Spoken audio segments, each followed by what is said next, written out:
RSS में इतना दम है, मैं चुनौती देती हूँ कि अगर आज ये दुख व्यक्त कर रहे हैं, अपने आप को इस घटना से अलग कर रहे हैं, इस पर कार्यवाही की मांग कर रहे हैं थे कि रामलला हम आएंगे, मंदिर यहीं बनाएंगे,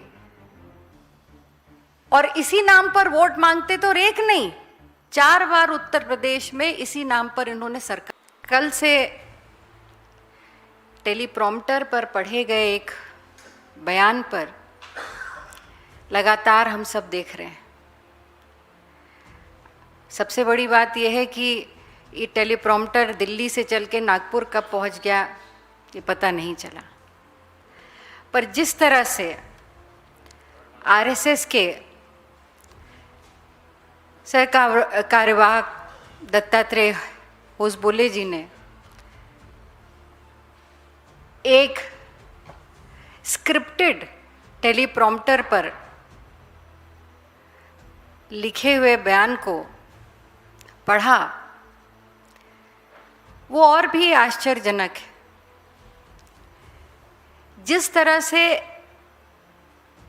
अयोध्या में प्रभु राम के मंदिर में लूट हो रही है, लूट की गई, और जिसकी सुई ही नहीं, अब तो स्पष्ट प्रमाण है कि आरएसएस और आरएसएस से जुड़े हुए लोगों की देखरेख में लगातार कई दिनों से, कई महीनों से ये लूट की जा रही थी। उस पर केवल टेलीप्रॉम्प्टर पर बयान पढ़कर क्या आरएसएस अपनी जिम्मेदारी से किनारा कर सकती है? जिस तरह से भारतीय जनता पार्टी और उसकी सबसे प्रमुख आरएसएस, जिसकी विचारधारा भाजपा लेकर के चलती है, उन्होंने सनातन धर्म और राम भक्तों के साथ जिस तरह से धोखा किया, इससे पूरा देश आहत है। मैं याद भी दिलाना चाहती हूँ और मैं फिर से दोहराऊंगी कि भारतीय जनता पार्टी की आस्था प्रभु राम में कम, उनके नाम पर राजनीति करने में ज्यादा रही। और इसीलिए मैं कहती हूँ, हम सब जो राम भक्त हैं, हम प्रभु राम के पुजारी हैं, और भारतीय जनता पार्टी और उससे जुड़े संगठन आरएसएस ये राम के व्यापारी हैं। और अब तो राम के व्यापारी ने उसी राम को लूट लिया जो उन्हें सत्ता में लेकर के आए। मैं सवाल पूछना चाहती हूं कि आखिर आज केवल एक बयान से, पढ़ देने से, अपना दुख व्यक्त कर देने से, अपने आप को इस घटना से अलग करने का प्रयास करने से क्या आरएसएस इस पाप, और मैं कहूंगी महापाप से अपने आप को अलग कर पाएगी? कौन है चंपत राय बंसल? कौन है अनिल मिश्रा? कौन है गोपाल राव? ये वो लोग हैं जो आरएसएस से जुड़े हुए लोग, और जिन्होंने लगातार इस ट्रस्ट का संचालन किया। क्या आरएसएस में इतना दम है, मैं चुनौती देती हूँ कि अगर आज ये दुख व्यक्त कर रहे हैं, अपने आप को इस घटना से अलग कर रहे हैं, इस पर कार्यवाही की मांग कर रहे हैं, तो क्या वो स्पष्ट करेंगे कि ये तीनों प्रमुख चेहरे हैं, क्या ये आरएसएस के नहीं हैं? और अगर हैं तो आरएसएस ने अभी तक क्या कार्रवाई करी इन पर? आज तक जो एसआईटी भी बनी उत्तर प्रदेश की सरकार ने,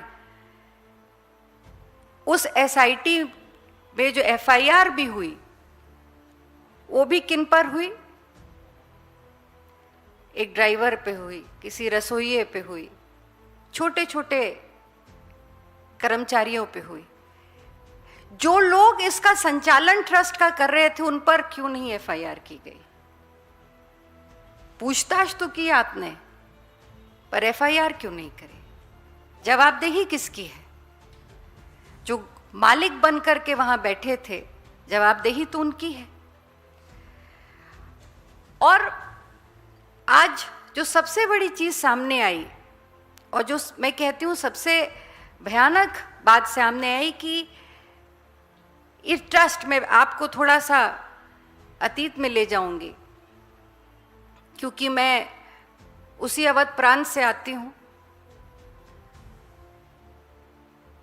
और लगातार हम सब राम मंदिर के दर्शन करते रहे, उसमें आस्था रही, जुड़े रहे।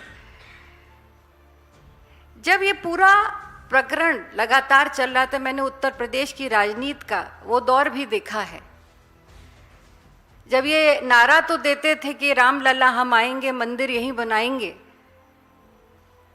और इसी नाम पर वोट मांगते तो एक नहीं 4 बार उत्तर प्रदेश में इसी नाम पर इन्होंने सरकार बनाई।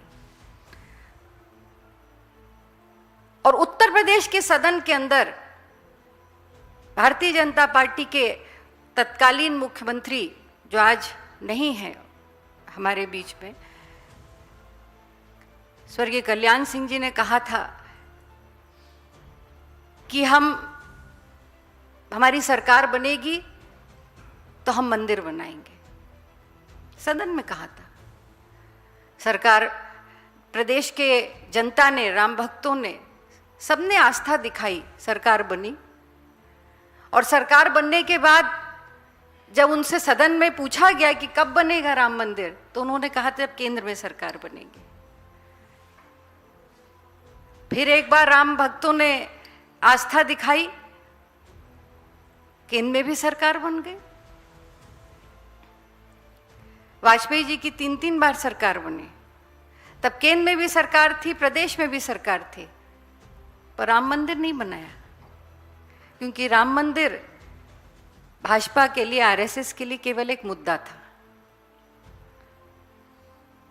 और मैं ये कह सकती हूं कि आज अगर राम मंदिर बना तो सर्वोच्च न्यायालय के निर्णय पर राम मंदिर बना।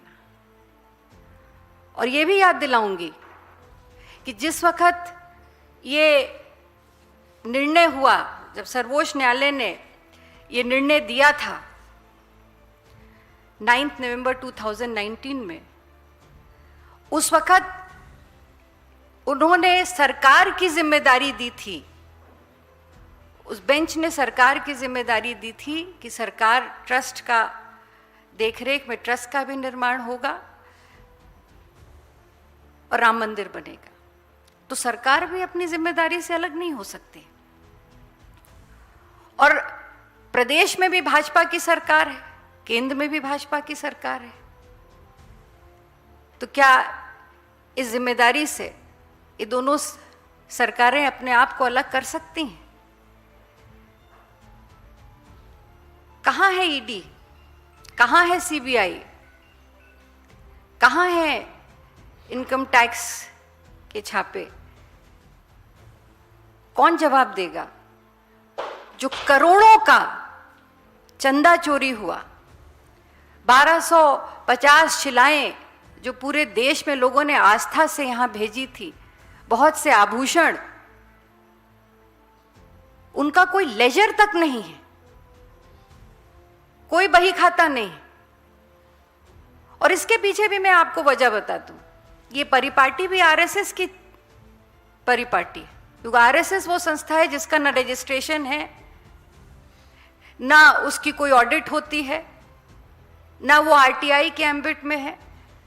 इसलिए जो नागपुर की परिपाटी थी, वही परिपाटी अयोध्या में भी शुरू हुई मंदिर में।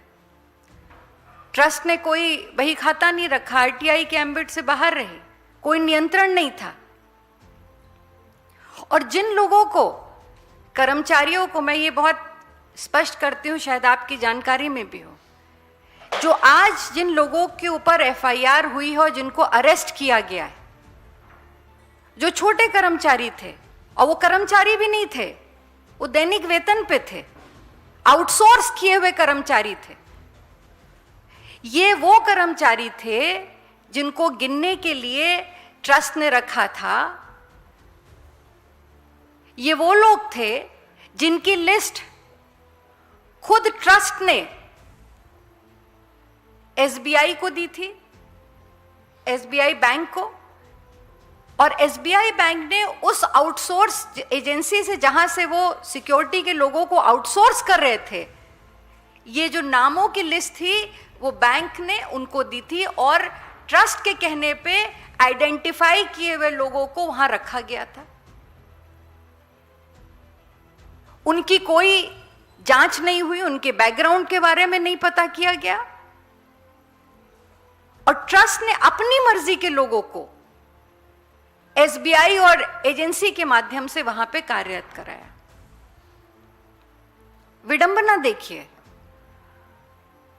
इतना बड़ा ट्रस्ट जहां पे आस्था भरे करोड़ों का चढ़ावा आता है, वहां पर आरएसएस द्वारा लिस्ट पर लोगों को रखा जा रहा था, और आज वही छोटे कर्मचारी जो आउटसोर्सिंग पर थे उनके ऊपर एफआईआर की जा रही है। किसी के यहां से 5 लाख, तो किसी के यहां से 2 लाख, किसी के यहां से कुछ लाख, लाखों में जो प्राप्त हो रहा है पैसा वो मिल रहा है, पर जो करोड़ों में लूट हुई और वो कहां गया पैसा, वो आज तक कोई नहीं जान पाया। एसआईटी बनी जरूर, पर एसआईटी का समय पड़ गया आगे। क्यों नहीं केंद्र सरकार, आज प्रधानमंत्री जी क्यों चुप हैं इस पे? केवल जब मंदिर की स्थापना हुई तब आपने, जब आप प्रभु राम के सामने खड़े थे तो क्या संकल्प लिया था आपने? यही संकल्प था आपका। जिसकी सुरक्षा की, जिसकी रक्षा की प्रांगण की जिम्मेदारी थी आपकी, वहां पर राम भक्तों के आस्था की लूट हो रही है, और आज प्रधानमंत्री जी मौन है, आरएसएस मौन है।